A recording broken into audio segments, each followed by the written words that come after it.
नीट paper फुटी प्रकरणी सोनम वांगचुक आणि कॉकरोच जनता पार्टी यांचं आंदोलन चिघळत चाललंय। संसदेच्या पावसाळी अधिवेशनाला दणक्यात सुरुवात झाली आहे आणि दुसरीकडे दिल्लीच्या जंतर मंतरवर पोलीस आणि आंदोलकांमध्ये अक्षरशः रणसंग्राम पाहायला मिळाला।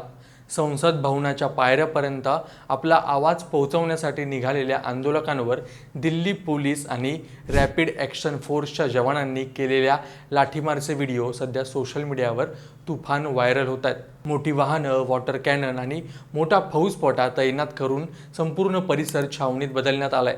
तणाव इतका वाढलाय की जंतर मंतरवर परिसरातील इंटरनेट सेवा पूर्णपणे बंद करण्यात आली आहे।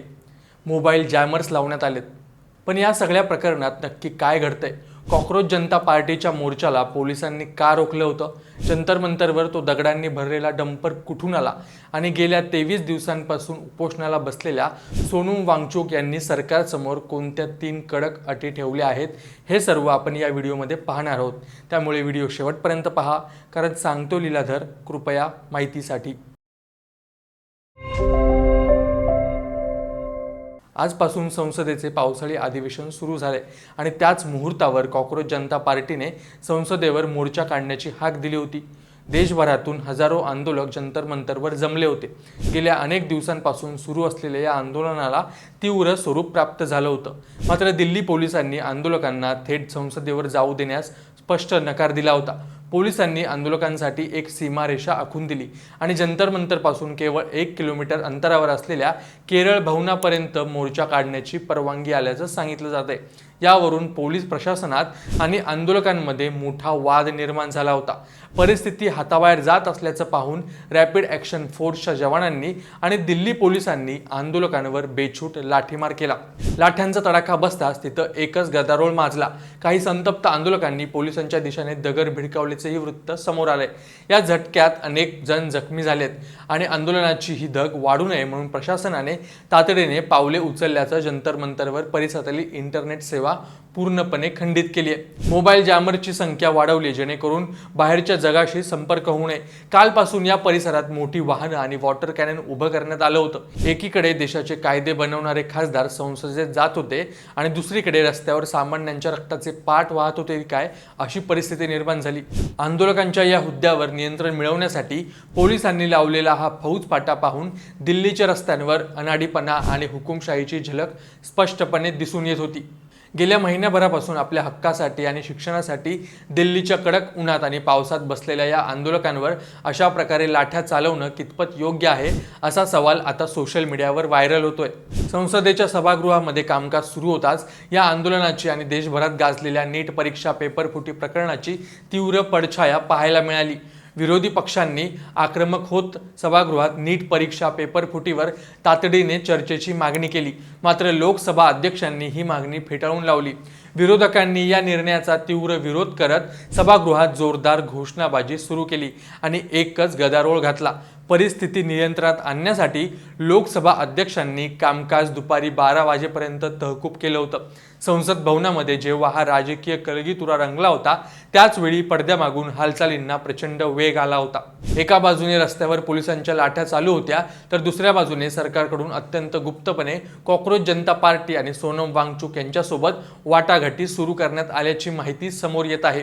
CJPचे प्रमुख प्रवक्ते सौरभ दास यांना थेट पोलिसांच्या आयुक्तांच्या कार्यालयात नेण्यात आलं होतं। दुसरीकडे केंद्र सरकारचे काही उच्चपदस्थ प्रतिनिधी रुग्णालयात जाऊन सोनम वांगचुक यांची भेट घेणार असल्याची आणि त्यांच्याशी चर्चा करणार असल्याची चर्चा आता रंगली आहे। राजकारणाच्या या दुहेरी खेळात एकीकडे बळाचा वापर आणि दुसरीकडे चर्चेची भाषा, यामुळे नेमकं काय शिजतंय याचा अंदाज बांधणं सामान्य जनतेसाठी कठीण झाले। सरकारला आंदोलनाची धग कमी करायची आहे, पण त्याच वेळी आपल्या प्रतिमेला धक्का लागू नये याचीही काळजी घेतली जात आहे, हे यावरून स्पष्ट होत आहे। आणि शिक्षण मंत्री धर्मेंद्र प्रधान यांनी सुद्धा अमित शहांची भेट घेतली, अशा बातम्या आता समोर येत आहेत। आंदोलनाच्या ठिकाणी अचानक एक दगडांनी भरलेला डंपर आणि काचा फुटलेली एक नादुरुस्त कार आढळून आली। ही गाडी तिथे कशी आली, असा प्रश्न प्रत्येकाला पडला। कॉक्रोच जनता पार्टीचे संस्थापक अभिजित दिपके यांनी यावर तीव्र संताप व्यक्त करत हा सरळ दिल्ली पोलिसांचा आणि प्रशासनाचा एक मोठा कट असल्याचा गंभीर आरोप केलाय। अभिजित दिपके यांनी सोशल मीडियावर या डंपर आणि कारचे व्हिडिओ शेअर करत दिल्ली पोलिसांवर अत्यंत कडक शब्दात हल्लाबोल केला। त्यांनी स्पष्टपणे विचारलं की जंतर मंतरवर आधीच दगड भरलेला एक ट्रक आणि एक नादुरुस्त व्हॅन आणून उभी करण्याचं कारण काय होतं? प्रशासनाचा नक्की काय डाव आहे? शांततापूर्ण रीतीने आंदोलन करणाऱ्या आमच्या कार्यकर्त्यांवर दगडफेक घडवून आणण्यासाठी किंवा या आंदोलनाला हिंसक ठरवून ते बडतर्फ करण्यासाठी हा कट रचण्यात आला होता का, असा सवाल त्यांनी उपस्थित केलाय। त्यांनी पुढे असेही म्हटले की लवकरच प्रसार माध्यम यावर अशा बातम्या चालवतील की आंदोलकांनीच हिंसक वळण घेत तोडफोड केली, म्हणूनच आम्ही आधीच सावध राहून सांगत आहोत की आमच्या बाजूने कोणीही काही चुकीचे करणार नाही। गेल्या महिन्याभराहून अधिक काळ आम्ही इथे शांततेने बसलो आहोत आणि या आंदोलनाला कसल्याही प्रकारच्या हिंसेचा आणि उपद्रवाचा मळमळ लागू देणार नाही, असा ठाम निर्धार त्यांनी व्यक्त केला। पोलिसांच्या या कृतीमुळे लाज वाटली पाहिजे असं म्हणत त्यांनी प्रशासनाच्या भूमिकेवर मोठं प्रश्नचिन्ह उपस्थित केलंय। पर्यावरण तज्ज्ञ आणि शिक्षण तज्ज्ञ सोनम वांगचुक सध्या जंतर मंतरवर गेल्या 23 दिवसांपासून बेमुदत उपोषणाला बसले होते। 2 दिवसांपूर्वीच दिल्ली पोलीस अचानक उपोषणाच्या ठिकाणी पोहोचले आणि तिथे पोलीस आणि प्रशासनाने एक वेगळी चाल खेळली। आंदोलकांचे लक्ष विचलित करण्यासाठी आणि मीडियाच्या कॅमेऱ्यांमध्ये किंवा मोबाईल्समध्ये ही कारवाई कैद होऊ नये म्हणून पोलिसांनी चक्क एका मोठ्या पांढऱ्या शालीचा म्हणजे चादरीचा आडोसा तयार केला। या पांढऱ्या शालीचा वेढा तयार करून तिच्या आडून सोनम वांगचुक यांना घेरण्यात आलं आणि अत्यंत गुप्तपणे तिथून उचलून थेट सफदरजंग रुग्णालयात नेण्यात आलं। पोलिसांनी घेतलेल्या या भूमिकेमुळे जंतर मंतरवर उपस्थित असलेल्या कार्यकर्त्यांमध्ये प्रचंड तीव्र संताप व्यक्त केला। प्रशासनाने अत्यंत हुशारकीने आणि छुप्या पद्धतीने हे उपोषण तिथून उलथवून लावण्याची चर्चा आता सुरू झाली होती। नक्की यांच्या मागण्या काय आहेत ते पाहूया। पहिली अट अशी आहे की देशातील ढासळती शिक्षण व्यवस्था आणि सातत्याने होणाऱ्या नीट परीक्षा पेपर फुटीच्या भ्रष्टाचाराची संपूर्ण नैतिक आणि प्रशासकीय जबाबदारी केंद्र सरकारने स्वीकारली पाहिजे। जोपर्यंत शिक्षण व्यवस्थेतील हा सावळा गोंधळ थांबवण्यासाठी ठोस पावले उचलले जात नाहीत तोपर्यंत माघार घेतली जाणार नाही।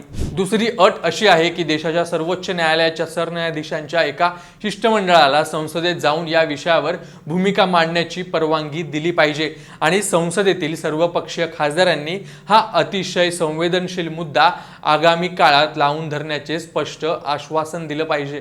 तिसरी अट अशी सांगण्यात आली आहे की जर प्रकृती कमालीची अस्वस्थ असल्यामुळे हे सर्व प्रत्यक्ष संसदेत येऊन करणे शक्य नसेल तर संबंधित खासदारांनी आणि नेत्यांनी थेट सफदरजंग रुग्णालयात जाऊन सोनम वांगचुक यांची भेट घ्यावी आणि त्यांना हे लिखित किंवा मौखिक आश्वासन द्यावे। जोपर्यंत या 3 मागण्या पूर्ण होत नाहीत तोपर्यंत प्राण गेले तरी चालतील पण उपोषण सोडणार नाही, अशी ठाम भूमिका सोनम वांगचुक यांनी घेतली होती। तर मित्रांनो, जंतर मंतरवर पोलिसांच्या लाठ्या चालत असल्या तरी पडद्यामागून सरकारने हालचाली सुरू केल्या आहेत। केंद्र सरकारचे प्रतिनिधी रुग्णालयात जाऊन सोनम वांगचुक यांच्याशी चर्चा करण्याची शक्यता आहे आणि नुकतंच अशी बातमी आली आहे की धर्मेंद्र प्रधान यांनी नुकतीच अमित शहांची भेट घेतली आहे। तर दुसरीकडे सीजेपीचे प्रवक्ते सौरभ दास यांना पोलीस आयुक्तांच्या कार्यालयात चर्चेसाठी नेण्यात आले। यामुळे सरकार या अटी मान्य करणार की आंदोलन आणखी चिघळणार याकडे सर्वांच्या नजरा लागल्या आहेत। तुम्हाला काय वाटतं? विद्यार्थ्यांच्या भविष्यासाठी आणि पेपर फुटीच्या विरोधात सुरू असलेल्या या आंदोलनावर पोलिसांनी केलेला लाठीमार योग्य होता का? सोनम वांगचुक यांच्या अटी सरकारने मान्य करायला हव्या का? तुमचे विचार खाली कमेंट्समध्ये नक्की सांगा आणि अशाच सखोल राजकीय विश्लेषणासाठी अभिजात मराठी विशेषला नक्की फॉलो आणि सबस्क्राईब करा।